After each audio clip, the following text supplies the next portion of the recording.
ചൂണ്ടിക്കാട്ടുന്നത് പോലെ BJP-ക്കാരെല്ലാം നിലത്തിരിക്കുന്നു സദസ്സിൽ. വേദിയിൽ ആർക്കൊക്കെയാണ് ഇടം കിട്ടിയത്? അപ്പോൾ ഒരു ആത്മീയ പരിവേഷം നൽകിക്കൊണ്ട് കൂടുതൽ സ്വീകാര്യത നൽകുക, അതും പരിവാറിൻ്റെ ഒരു തന്ത്രമായിരിക്കും. അങ്ങനെ വരുമ്പോൾ നിങ്ങൾ ചൂണ്ടിക്കാട്ടി അതെ ഒരു തന്ത്രത്തിലേക്ക് ഒരു നിമിഷം ആ ഒരു തന്ത്രത്തിലേക്ക് നിർബന്ധപൂർവം സാഹചര്യം ഒരുക്കി കൊടുത്തു CPM-ഉം സർക്കാരും എന്ന അങ്ങയുടെ വാദം അംഗീകരിക്കുന്നു. ഇനി നമ്മുടെ മുന്നിലുള്ളത് യാഥാർത്ഥ്യമാണ്. നിങ്ങൾ ഈ വിഷയത്തിൽ അവരെ അത്രത്തോളം കുറ്റപ്പെടുത്തും, പക്ഷേ നിങ്ങൾ നിലപാടെടുക്കേണ്ട ഒരു സന്ദർഭമുണ്ട്. അത് ഈ പരിവാറുകാർ BJP-ക്കാരെ നിലത്തിരുത്തിയിട്ട് മേളിൽ അമൃതാനന്ദമയെ അടക്കമുള്ള മഠാധിപന്മാരെ നിരത്തിയിരുത്തിക്കൊണ്ട് ഇതേ മുദ്രാവാക്യം മുന്നോട്ട് വെച്ചാൽ അതിൽ നിങ്ങളുടെ രാഷ്ട്രീയ നിലപാട് എന്താണ്? അമൃതാനന്ദമയി അതിൽ പങ്കെടുത്തത് ശരിയോ തെറ്റോ എന്നതിൽ ഖണ്ഡിതമായൊരു അഭിപ്രായം പറയേണ്ടി വരും. കാരണം സദസ്സിലെ നിങ്ങൾക്ക് രാഷ്ട്രീയം കാണാൻ കഴിയൂ, വേദിയിൽ രാഷ്ട്രീയം കാണാൻ കഴിയില്ല. അതൊരു പ്രതീതി സൃഷ്ടിക്കലായിരുന്നോ അല്ലയോ എന്നതിൽ നിങ്ങളുടെ നിലപാട് പ്രധാനമാണ്. ശ്രീ വാഴക്കൻ, ഇത് രാഷ്ട്രീയമാക്കി മാറ്റുവാൻ വേണ്ടി സംഘപരിവാറിനുള്ളിൽ പദ്ധതി ഉണ്ടാകാം, BJP-ക്കും അതിനകത്ത് പദ്ധതി ഉണ്ടാകാം. പക്ഷേ അത്തരം ഒരു പദ്ധതിയിലേക്ക് കേരളത്തെ തള്ളിവിടാതിരിക്കുന്നത് വിശ്വാസികൾക്കൊപ്പം ഇന്ത്യയിലെ ഏറ്റവും പ്രമുഖമായ ഒരു രാഷ്ട്രീയ പ്രസ്ഥാനവും കേരളത്തിലെ പ്രതിപക്ഷവും ഉള്ളതുകൊണ്ടാണ്. വിശ്വാസികൾക്ക് അവരിലും വിശ്വാസമുണ്ട്. ഇവിടെ ഈ തരത്തിൽ പലതരത്തിലുള്ള തന്ത്രങ്ങളൊക്കെ പല സംസ്ഥാനത്തും നടത്താറുണ്ട്.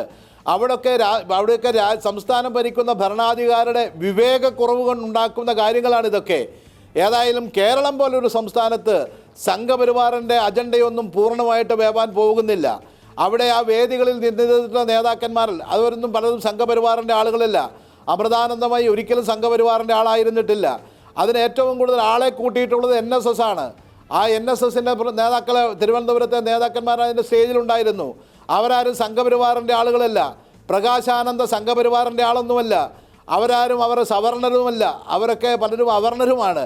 അപ്പോൾ ആ നിലയിലുള്ളൊരു വിലയിരുത്തലൊന്നും കാര്യമില്ല. പക്ഷേ വിശ്വാസികൾക്ക് ഇതുപോലെ അവിടെ ഒരു സ്വാമി പറഞ്ഞതുപോലെ വിശ്വാസികൾക്ക് ഇതുപോലെ ഒന്നിപ്പിക്കാനുള്ള അവസരം പിണറായി വിജയൻ ഉണ്ടാക്കി. അതുവഴിയായി സംഘപരിവാറൊക്കെ കേരളത്തിൻ്റെ മണ്ണിൽ ഒരിക്കലും ഉണ്ടാവാത്ത രീതിയിൽ അവർക്ക് ലാഭം കൊയ്യാനുള്ള അവസരം ഉണ്ടാക്കിയത് ഇതെന്തിനു വേണ്ടിയിട്ടാണ്? ഇത് ഏത് രാഷ്ട്രീയ അജണ്ടയാണ്? ഇത് നരേന്ദ്രമോദിയും പിണറായി വിജയനുമായിട്ടുള്ള ഒത്തുതീർപ്പാണോ എന്ന് ഞങ്ങൾ ആദ്യം മുതലേ സംശയിച്ചിട്ടുണ്ട്. ഇന്നലെയും ഞങ്ങൾ സംശയിക്കുന്നു. അതുകൊണ്ടാണ് ഇവിടെ പിണറായി വിജയൻ ഒരു മുഖ്യമന്ത്രി ഒരിക്കലും പറയാത്തൊരു ഭാഷ ഒരിക്കൽ പറഞ്ഞു. അദ്ദേഹം ഒരു ശ്രീലങ്കൻ യുവതി കയറി എന്ന് അദ്ദേഹം അവകാശപ്പെടുന്നു. മറ്റാരും അവകാശപ്പെട്ടിട്ടില്ല, യുവതി പോലും. അദ്ദേഹം എന്താ ഇന്ന് ഹർത്താൽ ഇല്ലേ എന്നൊരു മുഖ്യമന്ത്രി പറയണമെങ്കിൽ അദ്ദേഹം DYFIയുടെ നിലവാരത്തിൽ നിന്നും ഇപ്പോഴും ഉയർന്നിട്ടില്ല. ഒരു സ്റ്റേറ്റ്സ്മാനോ ഒരു ഭരണാധികാരിയോ മുഖ്യമന്ത്രിയോ ആയിട്ടില്ല. ഇന്നും ഞാൻ നേരത്തെ പറഞ്ഞ രോഗങ്ങളും അഹങ്കാരത്തിൻ്റെ ഭാഷയും തന്മർമാണത്തിൻ്റെ ഭാഷയുമായി അദ്ദേഹത്തിൻ്റെ മനസ്സിലുള്ളതും അദ്ദേഹത്തിൻ്റെ വാക്കുകളിലുള്ളതും